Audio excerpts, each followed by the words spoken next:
আমরা অবৈধ করি আসার পর আপনারা আপনাদের সরকারের কাছ থেকে ঘোষণা বাস্তবায়ন করবেন না। আর এই বাস্তবায়ন অধিকারের জন্য আমাদের শিক্ষকরা জাতীয় উৎকৃষ্টভাবে আন্দোলন করে যাবে। এতে আপনারা ওই রাষ্ট্রের অন্যভাবে দেখবেন, এটা হতে পারে না। আমার জানা মতে আমাদের এই গোষ্ঠীর দাবির সাথে আমি মনে করি এটা পুরো দাবিতে পরিণত হয়েছে, এটা জাতীয় দাবিতে পরিণত হয়েছে। তারা এই গোষ্ঠীর দাবিকে রাষ্ট্রের কর্মপর থেকে প্রভাবিত করার চেষ্টা করবেন, তা করতে হবে না, হবে না। সম্মানিত আমরা শুনতে পাই না, আপনারা সজাগ থাকুন, আপনাদের দায়িত্বের জায়গা থেকে অটল থাকুন। আপনাদের সাথে এই দেশের 18 কোটি জনগণ আছে, আপনাদের সাথে এই দেশের সকল জাতির জাতির বিবেচনা আছে, রাজনীতিবিদ মানবাধিকার সংস্থা সবাই আপনাদের পাশে আছে।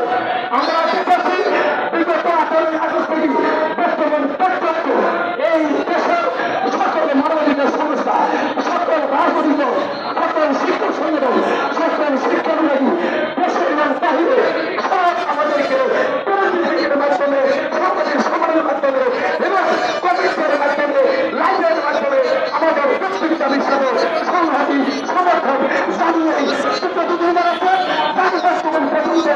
তারা জানিয়ে এসেছে। তাহলে রাষ্ট্র যারা পরিচালনা করেন তারা কোন দেশের নাগরিক, তারা কোন দেশের নাগরিক, যারা রাজনীতি করেন, যারা রাষ্ট্র পরিচালনা করেন, তাদের জন্য রাষ্ট্র পরিচালনা করেন।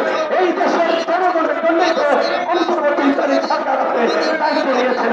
আপনারা ছাত্ররা জনতার আন্দোলনের প্রসঙ্গ আন্দোলনের মাধ্যমে প্রায় 2000-এর অধিক এই দেশের 18তম দিন অবস্থান ধর্মঘট পালন করছে স্বতন্ত্র প্রত্যেকটাই মাদ্রাসা শিক্ষা ঐক্যজোট। তারা জাতীয় প্রেস ক্লাবের সামনে এইভাবে ধর্মঘট অবস্থান পালন করছে এবং সংগঠনের নেতা কাজী মজলিসুর রহমান প্রধান অতিথির বক্তব্য দিচ্ছেন, আমরা দেখতে পাচ্ছি। যদি আপনারা সমর্থন না করতাম তাহলে আপনারা এই অন্তর্বর্তীকালীন সরকারের জন্য রাষ্ট্র পরিচালনার দায়িত্ব পাইতেন না। সম্মানিত প্রধান উপদেষ্টা মহোদয়, আপনার কাছে আমি মনে করে দেবো, আপনার যখন এই শিশুরা তারা প্রায় 50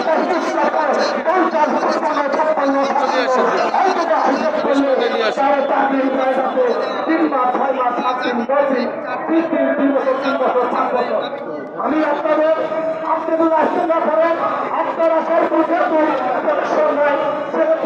আপনার পদস্থ প্রশাসন কর্মকর্তা